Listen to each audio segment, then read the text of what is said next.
Hello, kiddies. It's your old pal, John Kassir, the voice of the Crypt Keeper. And you're listening to The Bottom Shelf.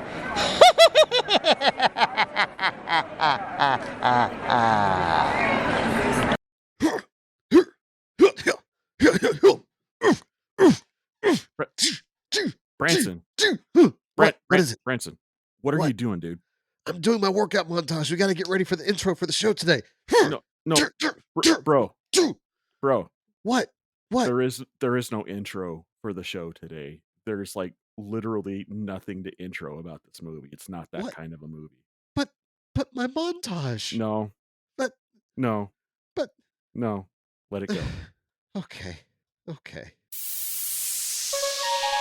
Prepare yourself to discover a world of terrible movies. High above the planet Geekery, a group of intrepid explorers hover over the dangerous planet in their fabulous super-orbital spacecraft.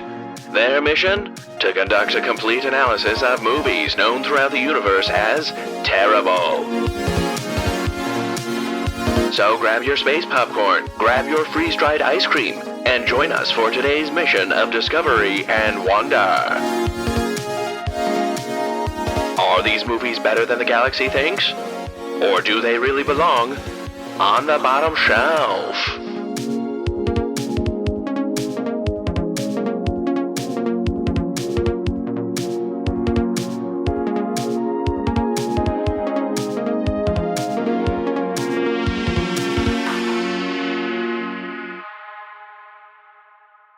Hello, everybody, and welcome to The Bottom Shelf, the podcast dedicated to letting terrible movies know that they are loved. From the Geek Devotions Network, the network dedicated to letting you know that you are loved and you are cared for, and there's a plan for your life. So if you get nothing else from this podcast, take that with you. And with me on this venture through nostalgic garbage is my good buddy, Pastor Branson Boykin. Hello, guys. And my other good buddy, Pastor Dallas Mora. Hello. How's it going?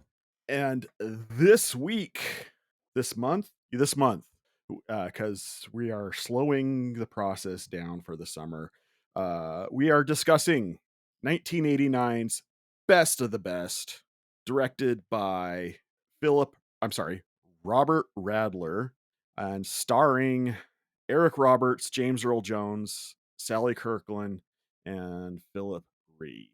And Chris Penn, if anybody is familiar with that particular family as well. I'm just excited to see James Earl Jones. Before we decided to do this movie for this month, I had forgotten he was in this movie. That doesn't speak well about the movie. What are we getting into today, John? Around James Earl Jones in a martial arts movie. Like, how does that even work? I mean, he was in Dr. Strangelove, and I had no idea either. But Branson, why don't you give us the back? Why don't you give us the back of the box, bro? Let us know what we're getting into. All right, here we go. All back of the box. Eric Roberts, final. Let's try that again. Eric Roberts, final analysis. Star 80, Pope of Greenwich Village. Phillip Rhee, Christopher Penn, Rumblefish, All the Right Moves. John Dye and David Agresta play 5 young men who are selected as members of the U.S. National Karate Team. Each teammate has his own reason for competing. However, they soon discover that in order to function as a team, they must put aside their differences and learn to depend on each other. James Earl Jones, Field of Dreams, Coming to America, The Hunt for Red October, and Star Wars. I can't believe they didn't put that on the back of the box.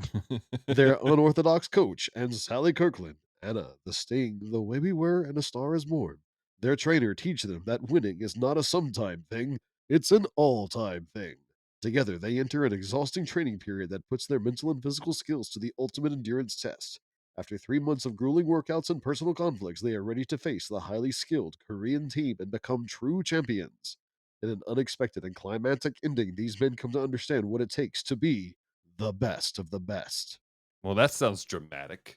Of course it's dramatic. It was the 80s. Everything was dramatic. Everything was dramatic in the 80s. I miss even the hair. I miss the trailers in the 80s. Yeah. I miss the movie guy voice that used Yeah. to be over Yeah. in a world. Those were the best. For Right. sure. Well, let's tap the community here. All right. And find out what they had to say about this movie. Let's go in a circle, starting with you, Dallas, being as you haven't done anything just yet. Okay. Well, through the magic of podcasting, ladies and gentlemen, we have some community thoughts on this film. Let's see. We have never heard of it. Well, Well, that makes a few of us. That's good. all right. I'm not alone. Yeah. Branson, go ahead. False advertisement.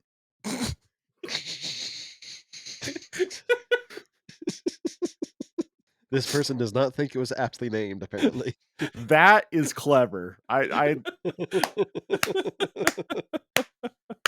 that Do we know is who left that one? That was Celeste. That was nice. Celeste. Okay, Celeste gets the Stan Lee no prize for that comment. When AI tries to do the Expendables from the 80s, that works. That checks out. Right. Haven't watched it in forever, but takeaway was this is less compelling than Bloodsport. Ah. Eric Roberts is incapable of looking young. The aging didn't work on that guy. Best of the best is the best of the rest that would follow. All right. That was some slick wording. I also will give an A+ to that one. That was our good buddy Dale. Dale. Dale. Excellent job, sir. That dude's a wordsmith. I will say, Dale, where I appreciate the way that you formed that, I will disagree. I think number 2 was the best of them, but it's all opinion. This is a franchise? Apparently, There's 4. Oh, wow. Okay. this is going to be this film must be amazing then. All right. Clearly. 'Cause That's why they do sequels, right? They Because did the movies sequels, are good. and check out the next comment. Epic. Dallas, if this movie was amazing, it probably wouldn't be on this show. Well, I mean, look at Leprechaun. They made so many Leprechauns because clearly those were successes. Mm-hmm. All right, next comment. It makes Nugenics look like decaf coffee. Can someone tell me what Nugenics is? I was about to say the same thing. I'm missing the reference here. I looked it up earlier. It is a vitamin supplement that boosts testosterone levels, leading to increased energy levels and muscle mass and strength. Okay, so this is a guy movie. This is a raw movie. Okay, Yeah. I follow. It is one of the best 80s martial arts action movies and still holds up to this very day, but not entry 3 and definitely not entry 4. Okay, so that sounds like high praise to a point. Yeah. I think they're making a statement about the entire franchise. See, So, I'm really I don't know if excited is the right word. I'm intrigued that this is a franchise. Like I've never heard of any of these movies. I haven't either. I want to point out the emotional ride we just took of never heard of it to false advertisement to it is one of the best best 80s movies, martial arts movies. This has been a journey we've been on just now. So there is a very diverse response to this movie. Oh, for sure. Let's see here. Let me pull up some information here. What's some trivia on this? Let's see here. Simon and Phillip Rhee, Dahan and Tommy Lee, 2 characters in it, are real life brothers. Legendary MMA fighter Chuck Liddell names Best of the Best as his favorite martial arts movie ever. Oh, okay. That's high praise. Yeah. When you keep saying that, and I keep thinking of oh God, what's his name? I can't remember it now. That's high praise. Oh God. He was in The Rock, Face Off. Oh my gosh. Nicolas Cage, yes. Yeah. So every time you say that's high praise, that's Nick Cage every time. Shout out to my friends over at That's High Praise Podcast. Love you guys. Which is a podcast about Nicolas Cage movies. He was almost Superman, you know. He was. See here. When you first see Phillip Rhee in his dojo teaching karate to kids, he's actually teaching real life taekwondo and is using Korean language words in his instruction. Oh All right, so boy. some accuracy to this film. Yes. I'm liking In it the more and more. bar fight scene, Bert, the jealous boyfriend, is played by veteran stuntman actor Kane Hodder. Otter. Hodder. Otter. Hodder is best known for his frequency portraying iconic serial killer Jason Voorhees from the Friday the 13th series. Uh, the only film in the Best of the Best franchise that was given a PG-13 certificate in the U.S. All others were given rated R. And then Simon Fee, who played Dahan. It's Simon Rhee. That was misspelled in Oh, the my bad. notes. Rhee played Dahan, was the first to use what is called the Superman punch in this. Oh, really? Yeah, I can give you one more for the trivia. please do. Simon Rhee also taught Ronald Reagan Taekwondo. Wow. Wow. I actually have a lot of respect for what we've just read. The fact that that he taught Ronald Reagan Taekwondo, they were teaching actual Taekwondo in the opening scenes, and the fact that Chuck Lindell names this as one of his favorite martial art films, that tells me that we're going to see some quality fighting in this film. Yes. There is one more thing here I want to throw out there before it deals specifically with Phillip Rhee, the guy who plays Tommy. Give me a quick second because I remembered there was something in here that I thought you guys would find very interesting as well, but it's slipping my brain. Give me a brief moment. Oh yeah. To reference back to a previous episode that we done, Phillip Rhee, who plays Tommy in this movie, was originally considered for the lead role of the Mortal Kombat movie from 1995.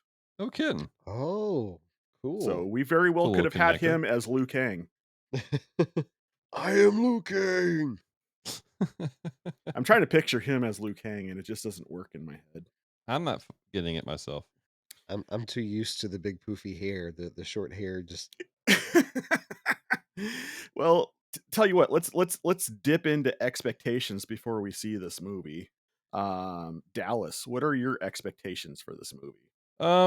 Well, I mean, looking at the trivia that we're talking about and just some of the things the community of state, I'm hoping for some quality martial arts taking place.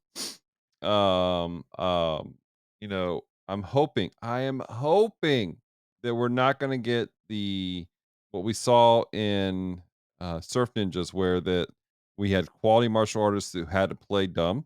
Um, Leading up to it, I'm kind of hoping that it's not going to be that kind of film. I would assume not, since these are apparently like already championship level fighters going to a tournament.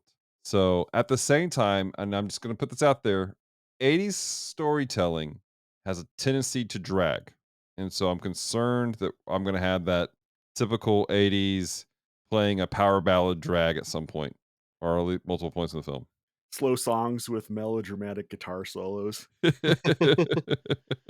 I am the man who will fight for your honor.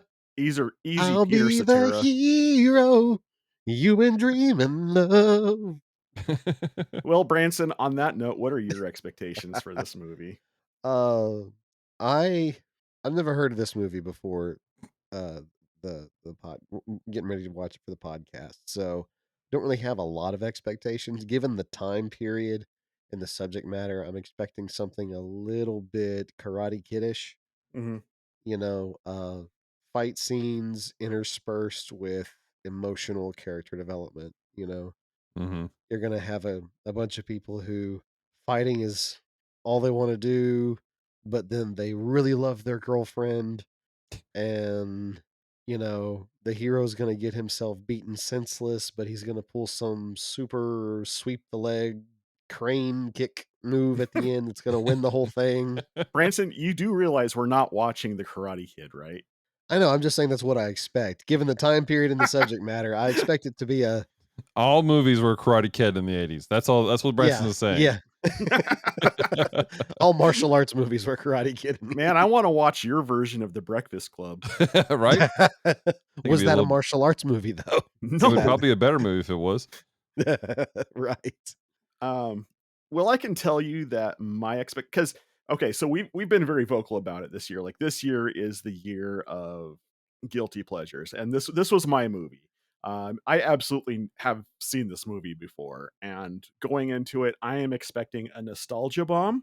I am expecting 100% grade A 80s cheese, but not just standard cheddar or Swiss. I'm talking about some Roquefort or Grana Padano level cheese. Like it's going to be cheese, but it's going to be classy cheese.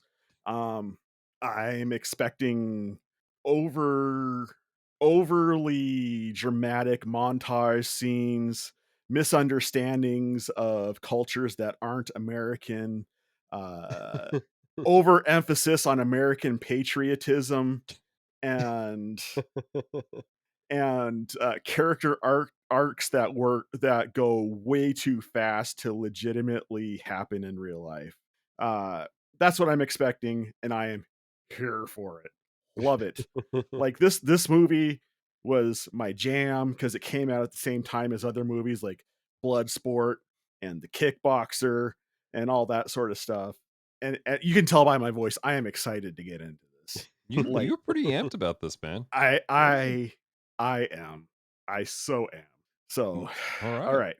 Anybody else? Anybody got anything else they want to say before we watch this thing?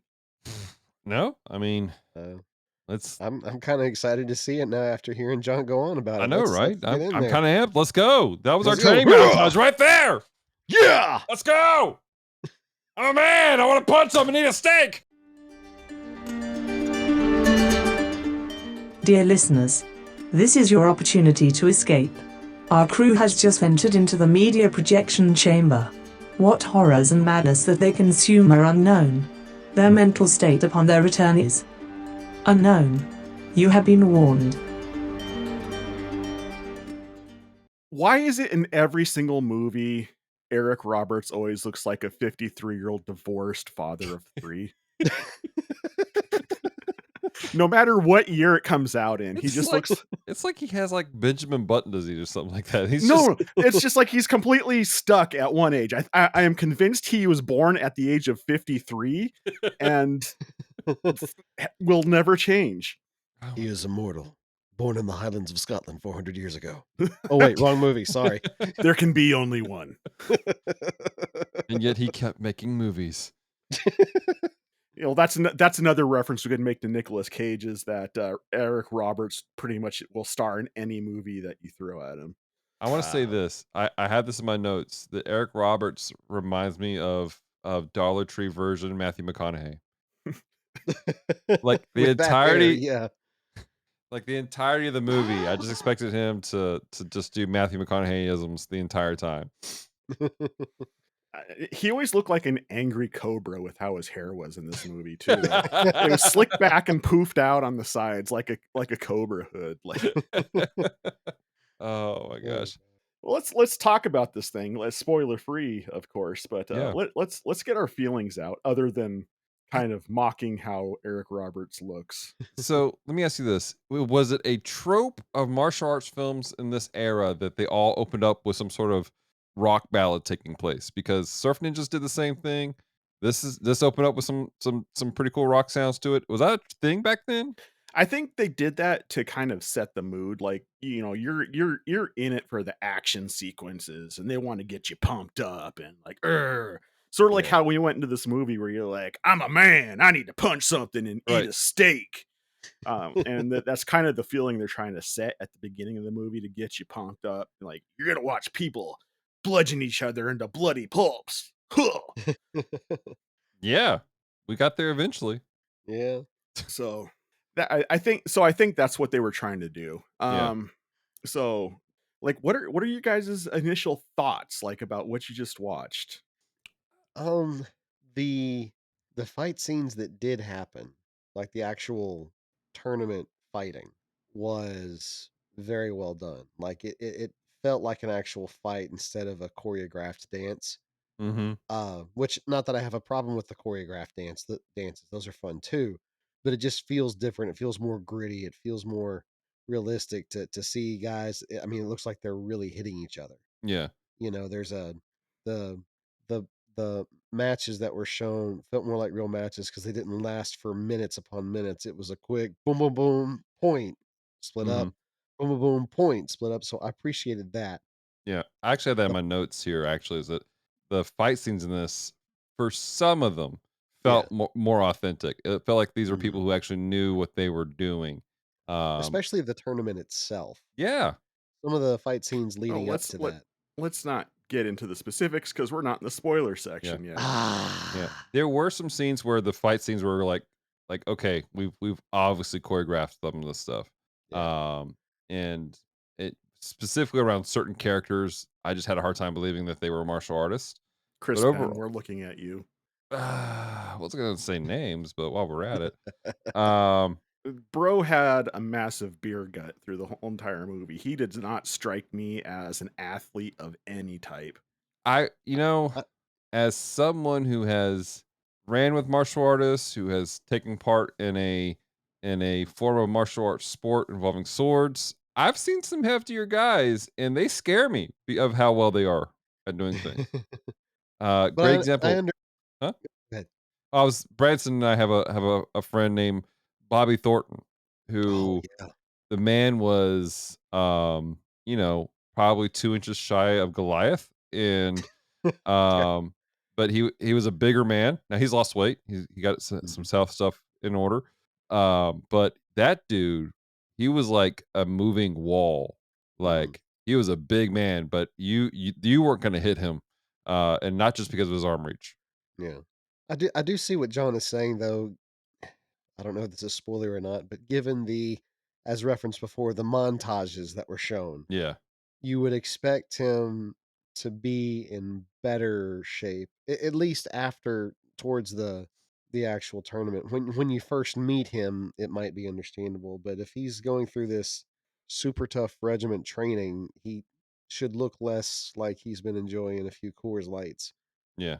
You Oh no, sir. He was going with Coors regular. Light had nothing to do with this one. know.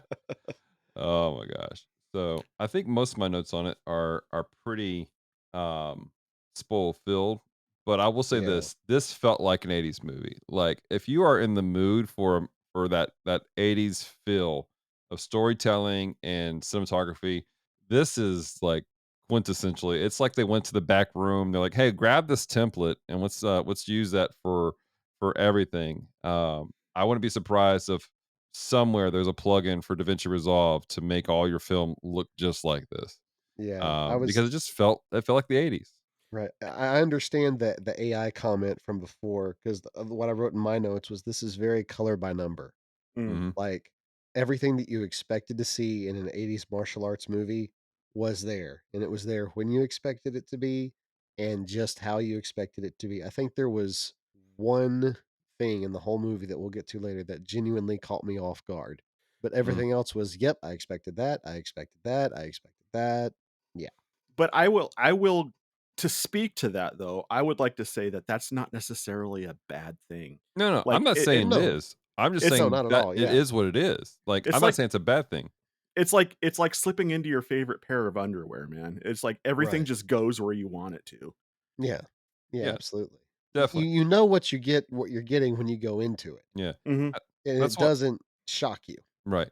That's why in the opening I said like if you're looking for an 80s film, if you want that, this is something that you should pull out because it is quintessentially 80s. Yeah. Getting back to mocking Chris Penn though. Um and the references that Branson made about the montages, you will notice that he was never in any of the actual workout That's true. montages. Yeah. That's The true. only He the did a only lot of time, standing around and looking tough. yep. Yes, So indeed. Dallas, you got to look on your face like I just poked you in the belly button while I was saying that. What's going on? I want to add to our this is so funny to our community communication. I just got one in just now while we're recording. The comment simply is motivating. What makes me laugh so badly at this it is that it was submitted by Bobby Thornton. Dude's ears were burning. He just knew. Bobby, if you're listening, we love you, man. Remind We me felt your presence on the podcast. for You're the those man, dude. Bobby, for reals, I'm gonna send him this thing. Bobby is an absolute legend. I love him to death. I did Saber in high school, as we talked about in the Gundam Wing or the Gundam Watch podcast last week. And Bobby helped me a lot. He did a great job of training and teaching me, and he taught me a lot more outside of just fencing. He taught me just how to be a decent human being. So, Mr. Thornton, I love you, sir. Thank you. I have a Bobby story. I fenced epee because right of way is for it's too complicated. But I was having a rough day fencing wise. I was losing a lot when I didn't feel like I should be. And I got mad and started expressing myself vocally, like "Roar, ah," you know. And he called me over next to him, and as you've described, Bobby, especially back then, was a very large man. And he grabbed me by my fencing jacket, pulled me close, and says, "If you don't straighten up and start acting the way you know you're supposed to, I will end you." And I was like, Okay, okay." And I did not lose my temper anymore that day. He is he's a He's a good guy, though. intimidating man, but he's a loving guy. Yes. All right, so back to the conversation. All right. I'll tell you what, being as we all want to talk about this movie, not around Yes. it, let's go ahead and dive into the spoiler section. Ladies and gentlemen, the spoiler section. Losing never seemed so cool to me as it did in this movie. Oh my gosh. All right. Okay, earlier I mentioned there was one part that took me off guard. It was in that scene. Not that the Korean team gave the American team their medal.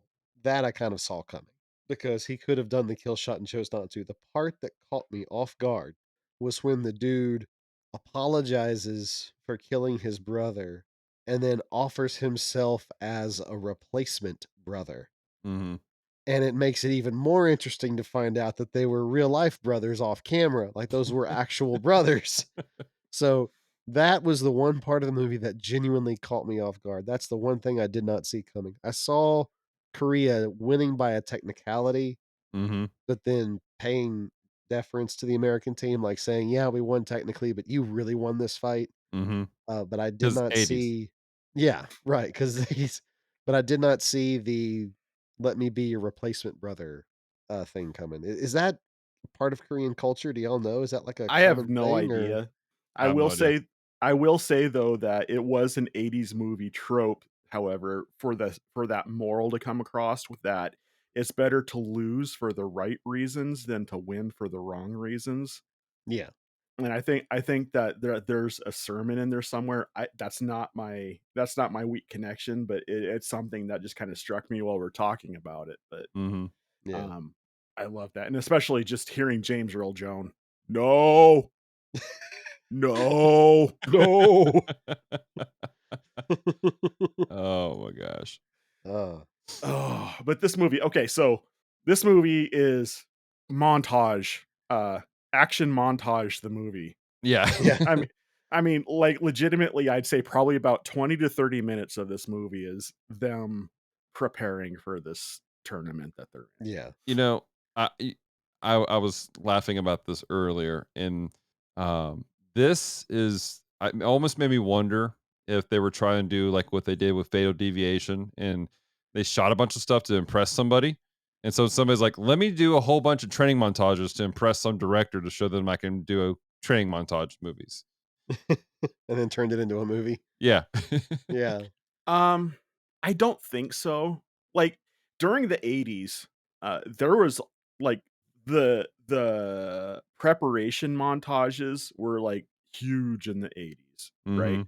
And despite the fact that there was a glaring amount of montages in this movie, none of them really felt out of place. Yeah, they're very Right. natural. It's like Yeah. they kind of made sense. Like I can understand it. It's sort of like um I can't remember his name. The guy who directed the Star Wars reboot series was also the producer for Lost.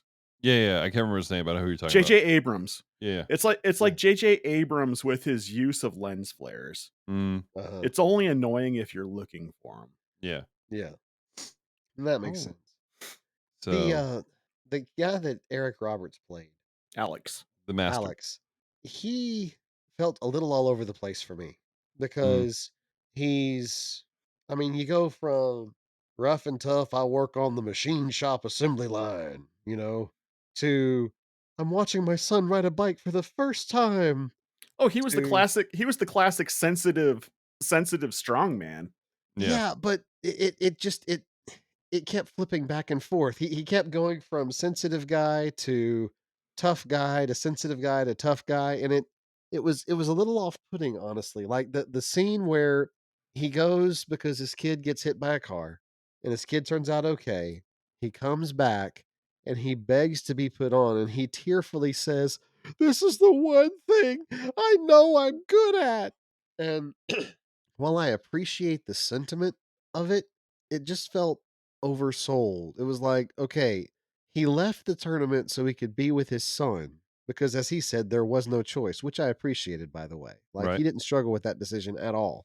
But it just, I don't know, maybe it's just the filter I have, but it's not like he didn't have a life outside of this tournament. I get that it was a big dream for him, but he seemed pretty happy being a dad to his son in the first few scenes of the movie because I he think was very proud that he was riding the bike. So for yeah. him to have this is the only thing I've got. No, dude, you've got your mom and son at home that you just left the tournament to go be with. I Your think it mom that looks like she's only about like 5 years older than you. Well, that's because he was born looking like he was 50. So, that yeah. makes The sense. dude was only 25 years old. No, I think though there is a mentality for a lot of men that there's something that they're good at that they've grasped hold of. And then down the road it's taken away from them, dramatically taken away from them. There's a sense of loss. There's a sense Uh-huh. of, oh my God, this thing that was such a core aspect of who I am is now gone. And the opportunity to reclaim it, a lot of men, a lot of people, period, will jump at that. That's part of the reason why you have this issues with like the midlife crisis where a guy all of a sudden like go and they'll dive deep into something they used to do because they're trying to reclaim something from their Mm, past. And so I kind of got the whole aspect of him like this is something I was passionate about. This is what I was good at. And then have it all ripped away. And it was ripped away for what looked to be several reasons. I guess the death of a wife. They didn't really go explore that.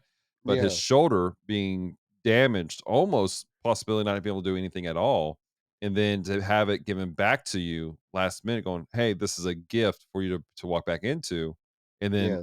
potentially have it robbed from him again. Maybe if the movie opened with the shoulder injury I It concur. did.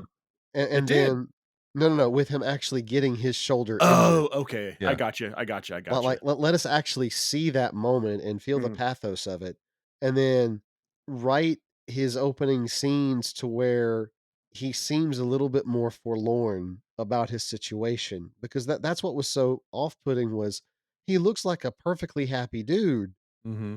before the tournament. So it doesn't make sense that he's so upset that he lost it.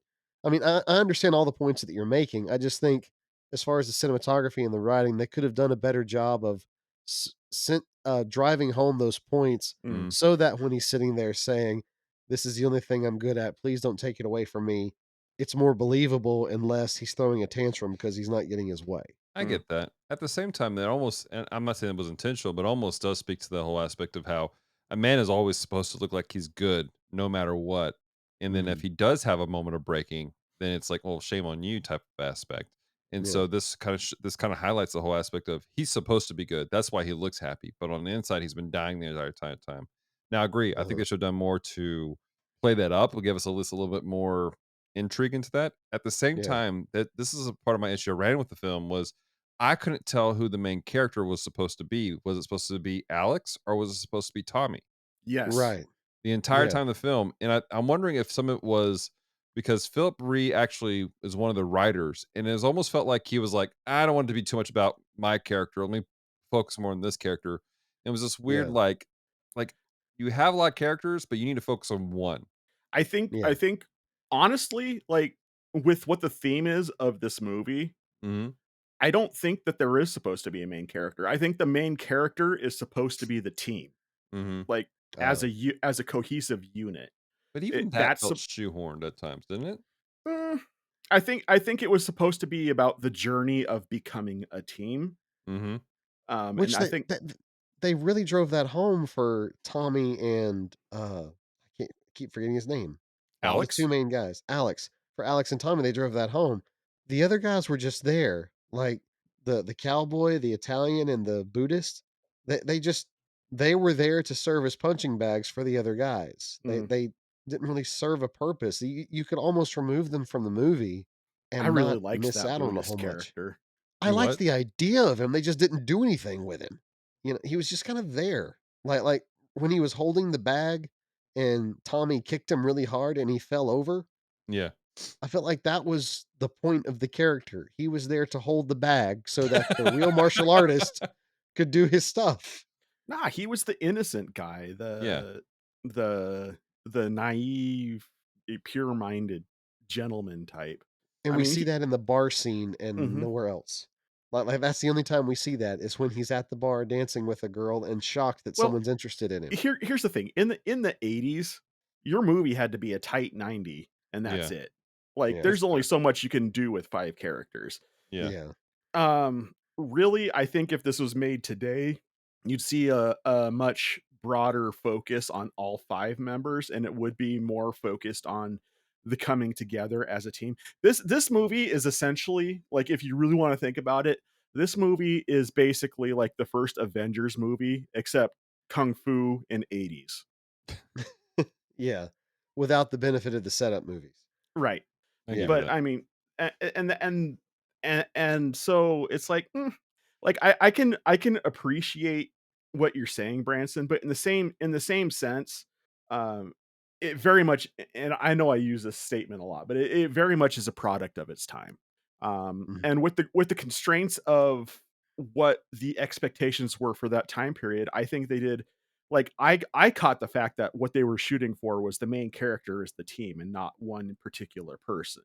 Mm-hmm. Mm. And I do think that they did focus in on Alex and Tommy a lot more than the other 3, but I think they kind of had to because that's where the 2 main backstories that were presented came from. Because Mm-hmm. Yeah. you had Alex with his early retirement from professional martial arts Mm-hmm. because of because of his injury, and you have Tommy whose brother had been killed in the same profession.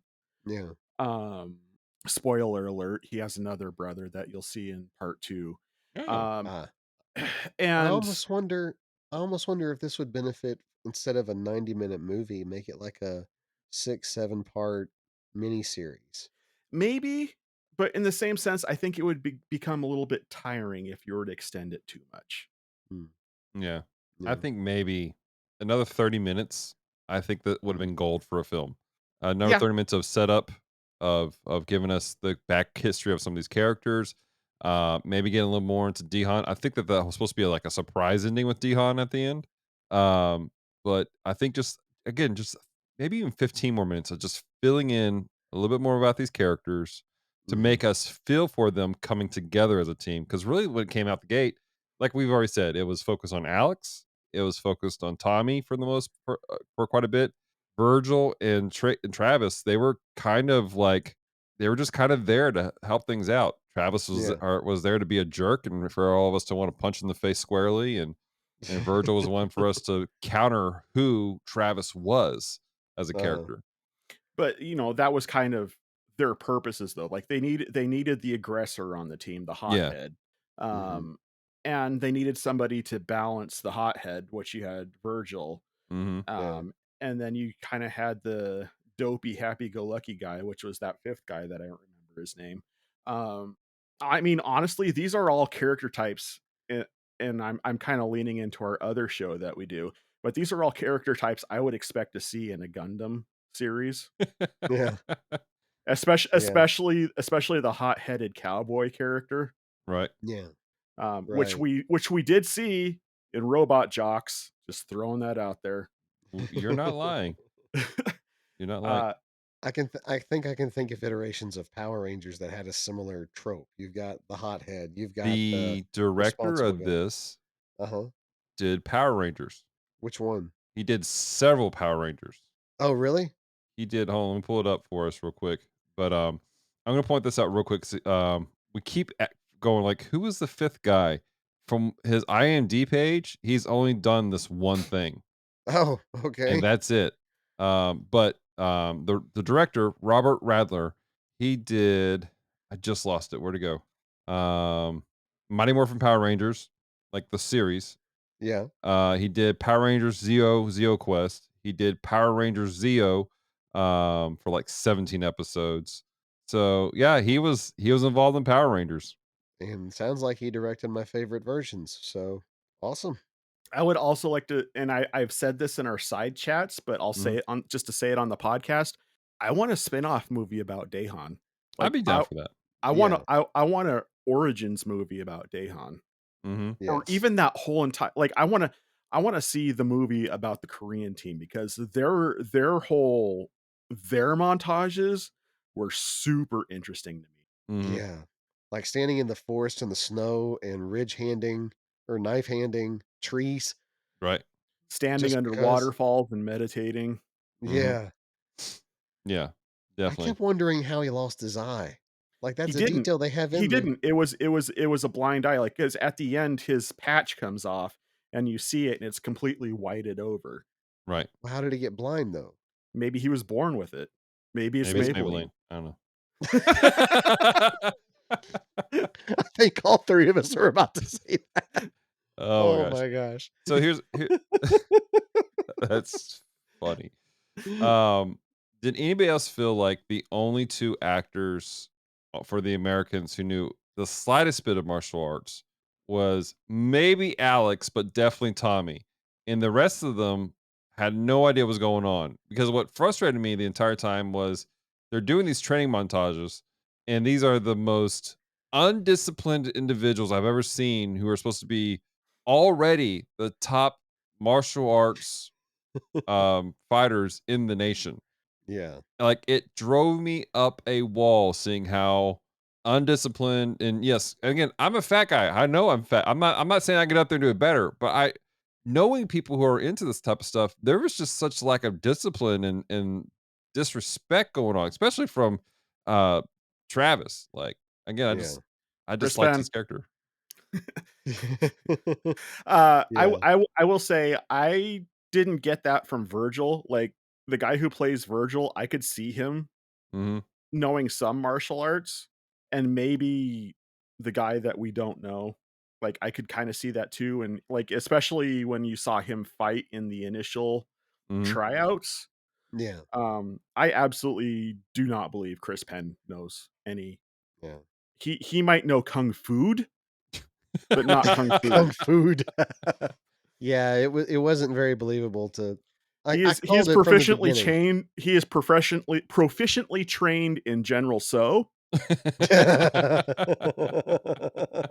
And Kung Pao chicken. Yeah. Yeah, I did not believe I knew that he was going to be one of the main guys because again, this was a color by numbers movie. I could tell immediately who was going to be picked for the team, but the way he carried himself in the mat, he did not look like a guy that would have won. Just looking at at Sean at not Sean Penn, at Chris Penn's filmography, it it checks the way that he was, because he felt like more like a brawler. Like, he did not belong in this martial arts tournament at all. Right. But looking at everything he's done, that's basically the kind of character he plays and everything. Is just kind of this brawler, talk smack and move on type of guy.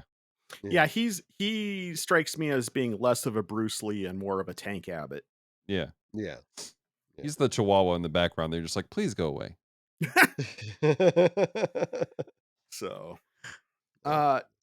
we just hit the collective sigh at the end of the laugh here, which is my signal to ask: does anybody have anything else to say about this movie before we throw in the ratings?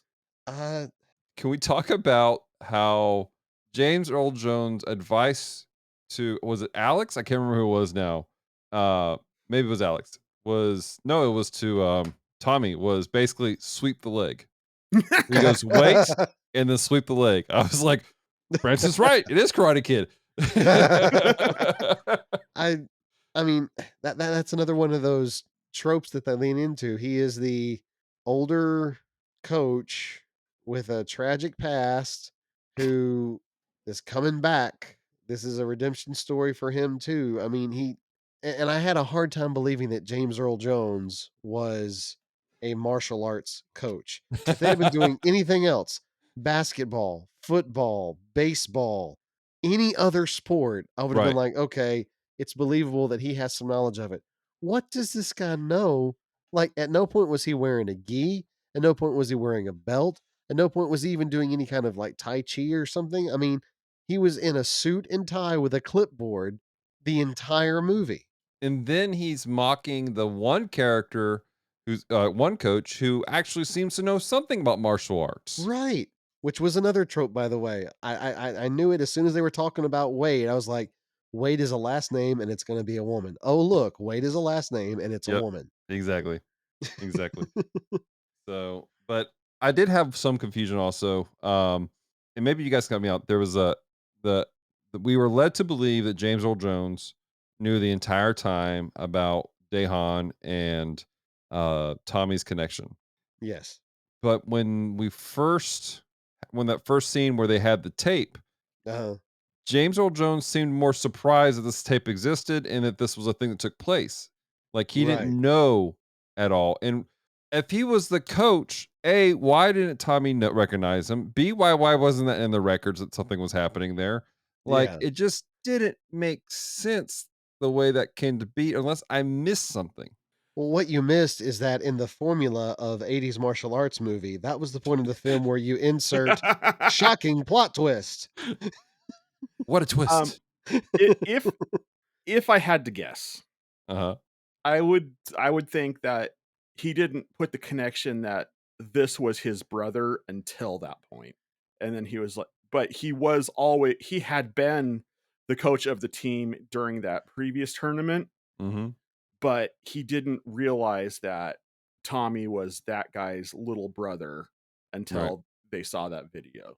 Why didn't Tommy recognize James Earl Jones's character? Maybe he did. Like when Alex asked Tommy, like, why didn't you tell me? He's like, it wasn't your problem Mm-hmm. to deal with. So he was like kind of keeping that all bunched up inside. Yeah. So I don't know, like I said, that was just something that bothered me at the end of the film. Like, wait a minute, that just I think didn't work. I think it could have been scripted better. Mm-hmm. But I mean, in the long run, like, because I noticed that too, and I had to think about it for a second. Yeah. But then I thought to myself, in the long run, how deep was I expecting this movie to get with its writing? Right. Right. Speaking of writing, and these are my last two things. I have a writing thing, and then I want to talk about the one last thing. But the best line in the entirety of the movie was "Ride him like a toilet seat." I was like, "What the crap?" That just cut me. It's one of those lines that you just like. It just took me off guard. It's like my favorite line from Godzilla 2000 is when the general's talking about this new missile they have to kill Godzilla. And he goes, that missile will go through Godzilla like crap through a goose. It's just so randomly thrown out there. It's like they just dubbed it in. And I was like, is that what they did here? They just dubbed him in yelling that or what? Ride him like a toilet seat. I'm going to find a way to work that into my everyday vocabulary now. I want updates, Branson, on that. In fact, Branson, let us know how that works, dude. This is what I want from you, Branson. I need memes from you for our Instagram and socials revolving around this movie and anything movie related using that line. All right. Make it happen for us. The final fight scene. I want to talk about that for a second.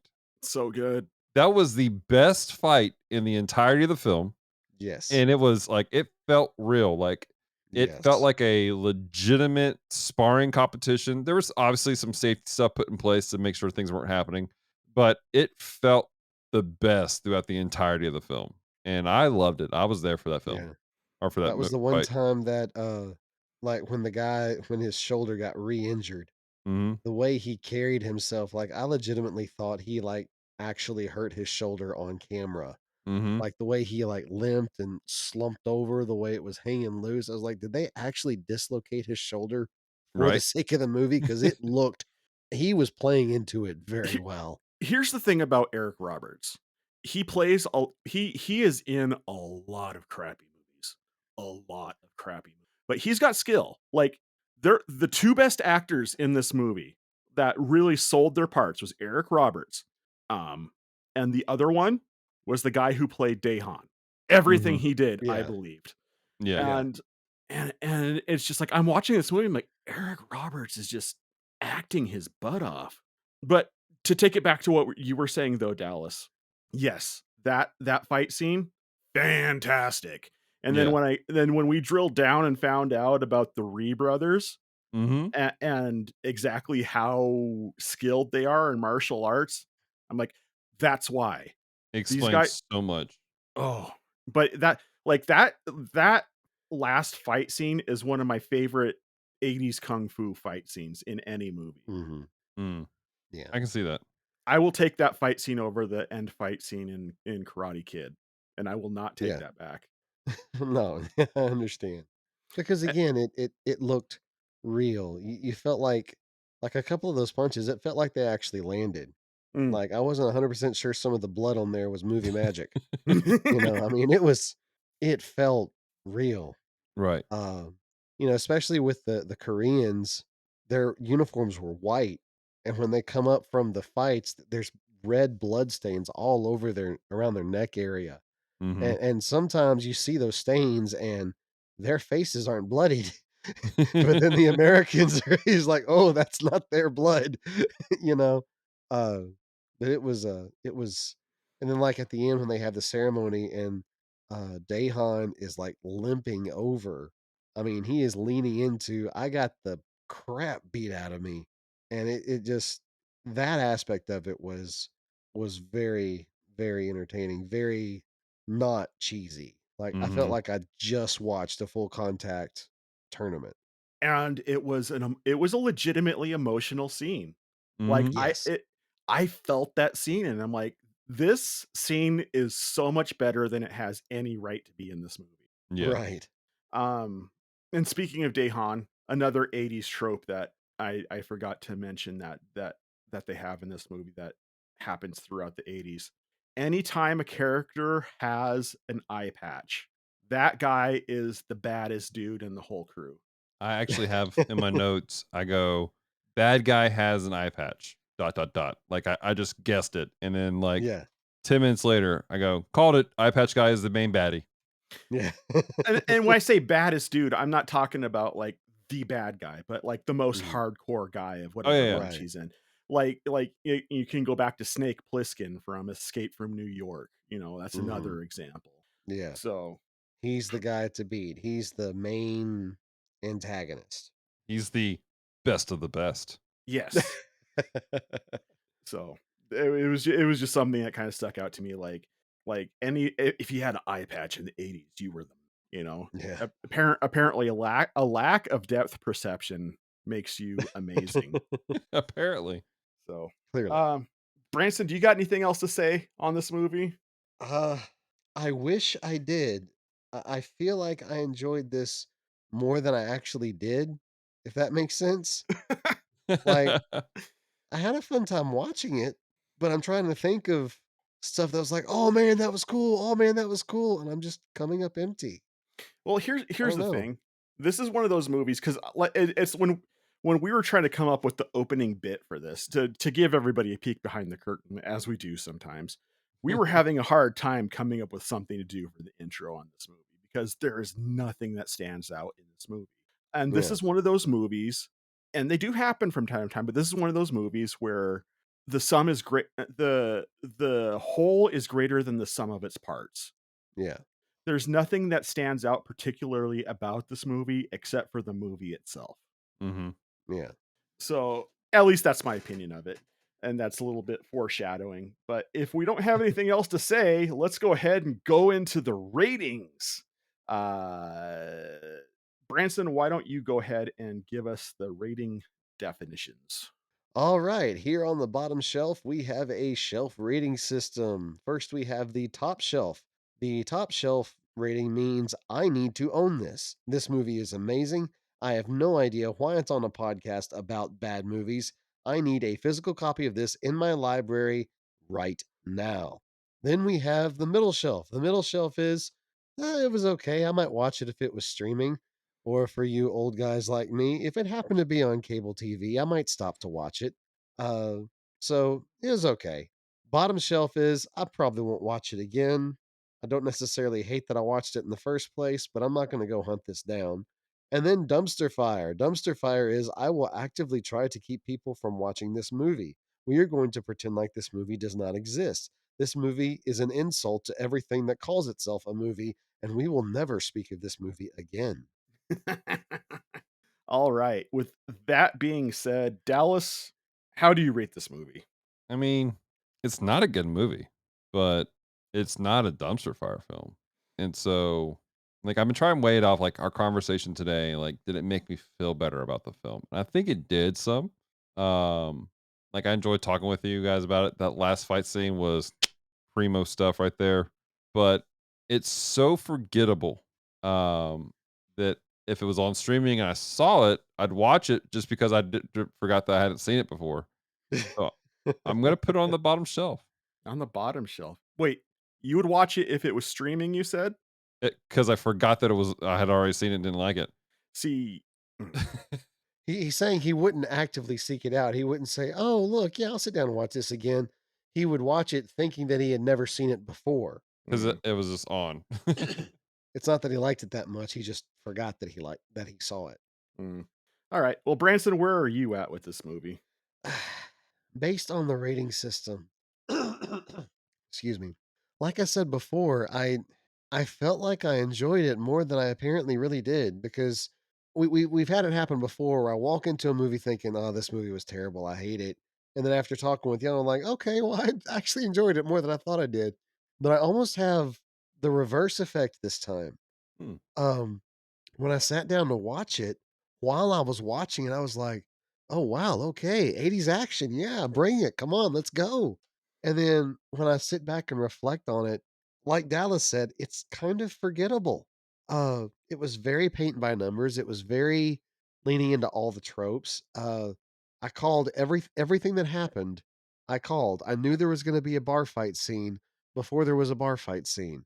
I knew that there was gonna be a big, you know, plot twist about the coach before there was a plot twist about the coach. I knew there was going to be a female coach before there was a female coach. I knew that Tommy was going to have a deceased sibling before it was revealed that he had a deceased sibling. It just was very paint by numbers. The ending fight scene was cool, and my first thought was, well, because of that ending scene, maybe I'd want to watch it again. But then I realized, no, I would just look up the fight scene as a clip on YouTube and watch that instead of going to watch the whole movie again so I could hurry up and get to the good part. Um, I don't know that I would watch it again if it were streaming, but I don't think it deserves the dumpster fire. It wasn't a terrible movie. I'm not thinking back on it and thinking, "Oh my gosh, that was terrible. I can't believe I spent time on that." I mean, I'm glad that I watched it. I just don't think I'd care to watch it again. So I'm gonna bottom shelf this one. Y'all hurt my soul. I'll say this: I did feel inspired at the end of the movie. Like I was like, this was good. Like I feel good on the Yeah. inside. I just don't. I'm dark and depressing. I don't like to feel good. Well, not that it matters. But as far as I'm concerned, I am top shelving this movie. Really? I am top. I like since like even before we watched it for the show, like when we were first starting to talk about it, I've been looking for ways to try to get my hands on a physical copy of this, and that has been reiterated more since watching it. Like this movie is everything I love about 80s martial arts movies. Is it corny? Yes. Is there a lot of cheese to it? Yes. Is it paint by numbers? Absolutely. But I don't go into this movie expecting something super deep. This is what I call, this is like the epitome of a popcorn munching movie. Yeah. And as we saw with the crowd interaction, this is a very like it's a scatter shot as far as how it hits people. Yeah. And I part of me almost thinks that in order to enjoy the movie in the way that I did, you had to be in that movie culture at the time it was made. As Mm. far as That liking makes sense. movies like Bloodsport or Kickboxer See, or I like whatever. Bloodsport though. Maybe I Mhm. like the violence. But but the point I'm making though is it's very much a product of its time. Yeah. Um, and it may be nostalgia that gives me a different lens to see it. I don't know. But this movie, yeah, absolute top shelf for me. So, if you that's where I'm putting it. So, All right. based off of our review, it is a disputed bottom shelf. But if anybody out there agrees with my recommendations that I have given up to this point, go watch this movie. It's freaking fantastic.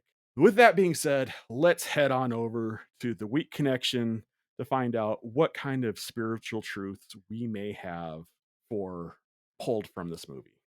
This is a weak connection. All right, everybody, welcome to the Weak Connections, where we derive some spiritual truth from whatever it is that we watched for your edification or the glorification of God, or whatever we can derive from this to bring value to you and your walk. That said, let's go ahead and start out with Pastor Dallas. What fresh bread do you have for us this episode? Yeah. I'm gonna rob Branson's line from the Gundam Watch last week, which is I'm not sure how fresh it is, but I'll give you some bread. Um, Probably more of a tortilla. But I'm looking at the character of Alex, and we kind of got into the conversation a little bit in the middle of our um things earlier, talking about the mindset he had. He was so um broken, distraught. He had lost his identity as a martial artist, and then he had this thing reclaiming it and trying to do all sorts of stuff, and it was a dramatic thing taking place. And there's a lot of people in life that they have placed their identity in different things. Their identity is in what they do, their job title, stuff like that. Being the world I'm in, I talk with a lot of pastors who get burnt out and they struggle because their identity is, well, I'm pastor. No, your name's, Jim, you have a name, dude. Your name's not pastor. Your name is not podcaster. Your name is not medical coder. Your name is not, and this is gonna hurt some I feel people. like you're calling me out, Dallas. Well, possibly. This is gonna offend people. Your name is not mom and dad. Your identity is not in your parentship. Your identity is not in your sonship as far as your physical parents. Your identity is found in Christ and Christ alone. And when we don't have that sure foundation, then when the other things that we do is shaken up, it's detrimental to an individual. It's shaking. It's absolutely earth shaking. And there are some people that have lost things and it is devastating in its own good right. But because they put all their identity in that one thing, whether it be a job or a status, their life crumbles because they've lost the foundation of Christ. And I kind of think of a particular passage that is um, thoroughly misquoted by people in but it's in the book of Philip. And Philip is he's writing, he's kind of coming to the end of some stuff, and he goes, I rejoice greatly in the Lord that you at last you renew I'm sorry, I rejoice greatly in the Lord that at last you renew your concern for me. Indeed, you were concerned, but you had no opportunity to show it. I am not saying this because I am in need, for I have learned to be content with whatever the circumstance. I know that it is to be in need. I'm sorry. I know what it means to be in need, and I know what it is to have plenty. I have learned the secret of being content in any and every situation, whether well fed or hungry, whether living or plenty or in want. And this is the portion that's misquoted. I can do all things through Him, Christ, who gives me strength.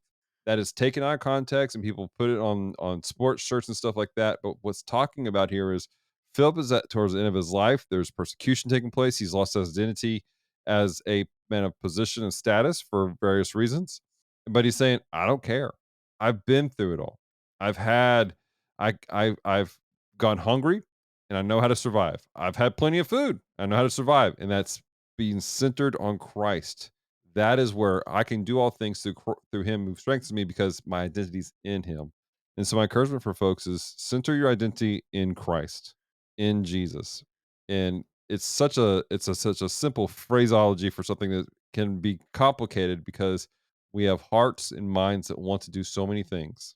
And it really does take discipline for us to go, I am not this. I do this. I am a son or daughter of Christ, of God, and I'm going to live in that identity so that when the things do get shaken, I don't have to be shook. Amen. Awesome.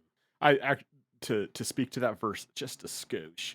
I think it better translate if you read it as I can endure all things through Yeah, Christ who strengthens Mm. me, rather than do, because absolutely. that's more what it's leaning towards. Anyway, sorry, I didn't mean to No, dive no, you're in right. there. Branson, Alrighty. Pastor Branson, give us the word. And then put it on your podcast later. Okay. In the movie, Coach Wade has a quote that I wrote down. It's when she's first introduced to the team, and she says, "We do the right thing all the time."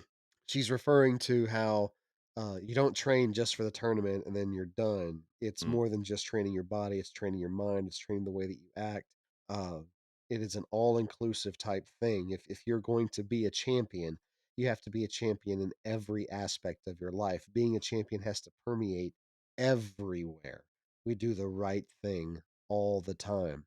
And that reminded me of a situation in Galatians chapter 2. It's one of the few times where we see big names of faith kind of disagreeing with each other.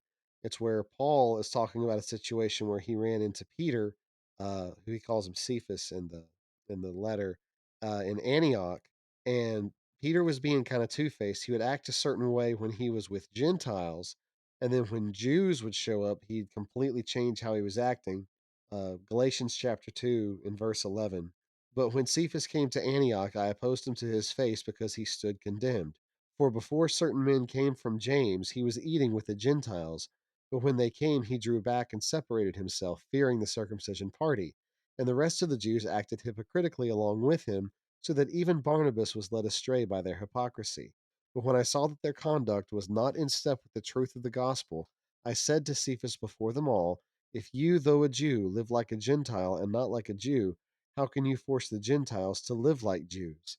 So the situation there was a debate going on between whether or not a Gentile had to convert to Judaism to be a Christian, because Jesus was supposed to be a Jewish Messiah.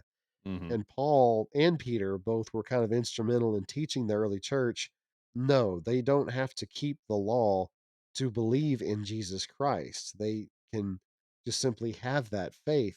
And Peter, who ironically was the first guy that got this message because he had the vision of the quote unclean animals on the sheet that the Holy Spirit had given him. And God said, whatever I make is clean. Don't call anything I make unclean. So ironically, Peter was the first one to get this message, but he's still having trouble acting in that truth. He still acts like, oh well, Gentiles are here, and the Jews are here. I've got to kind of play along with the Jews and be the way they want me to be.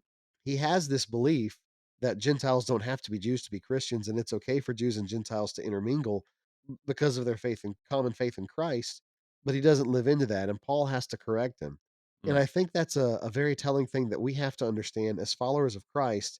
It's very easy, especially for guys. Guys do this a lot. We compartmentalize our life. You know, the mm, way I am on the podcast may not be the same way I am when I am at my job. And that may not be the same way I am when I'm at church. And that may not be the same way I am when I'm hanging out with my family. Depending on how you interact with me, may change which version of Branson you get. mm, And that's not a good thing, especially when it comes to our faith. Our faith is supposed to be something that permeates every aspect of our life. The way that you see me here on this podcast should be the same way that you see me if you bump into me on the street, or the way you see me if you see me at church, or if the way you see me where I'm just hanging out with my kids and my wife in the living room. I shouldn't change based on my environment.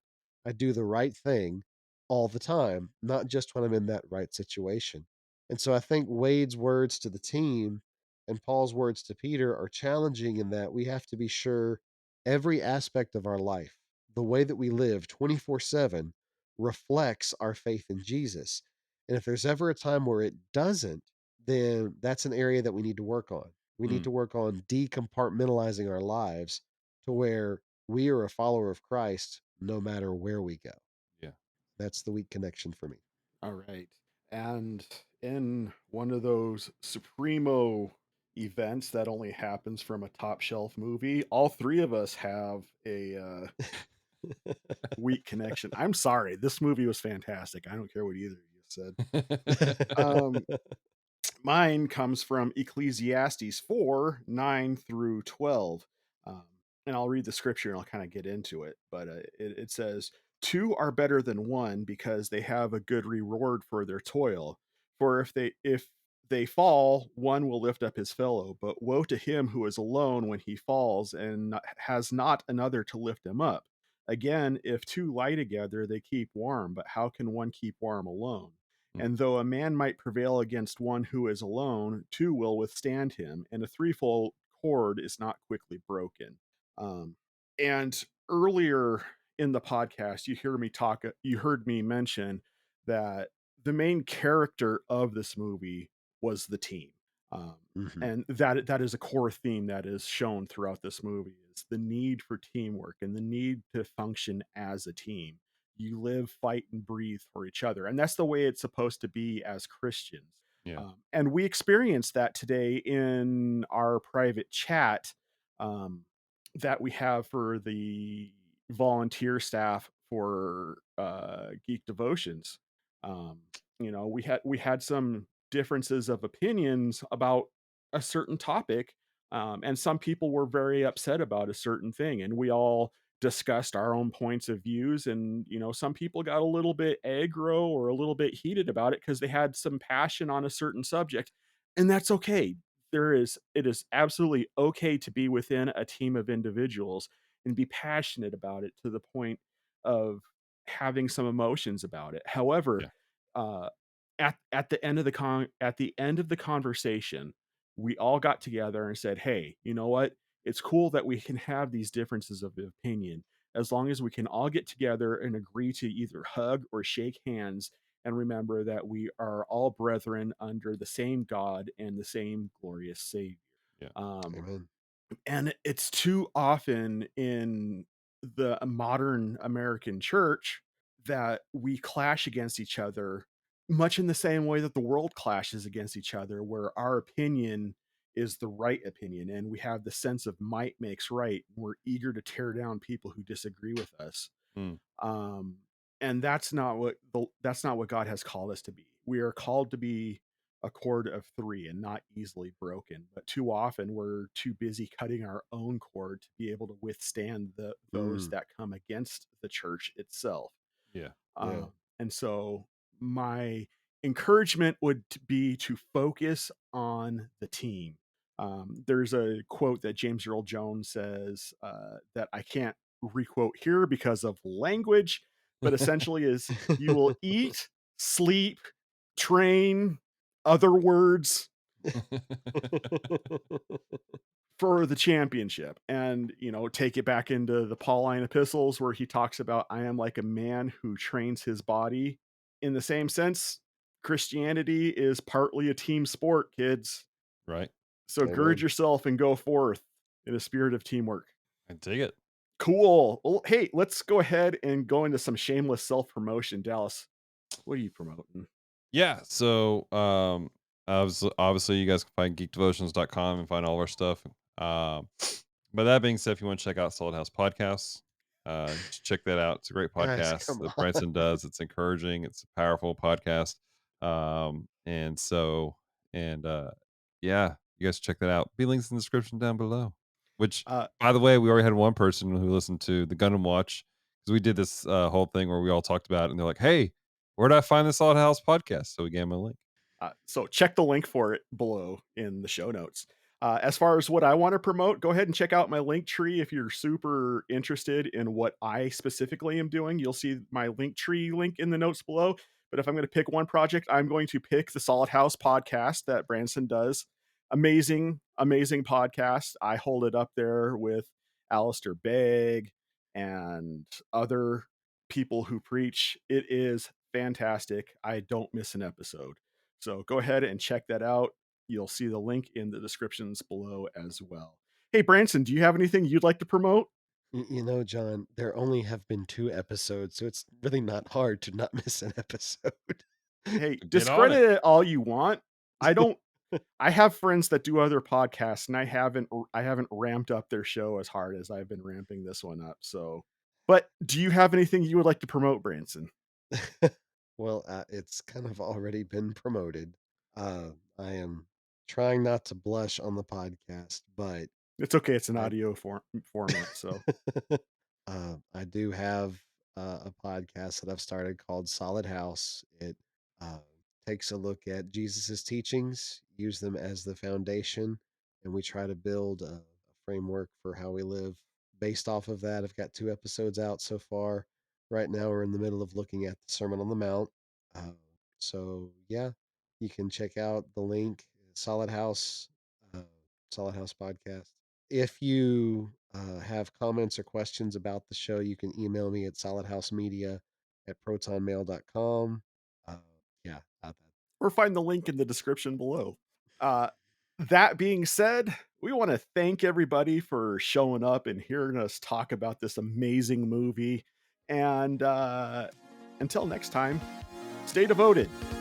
Peace and love.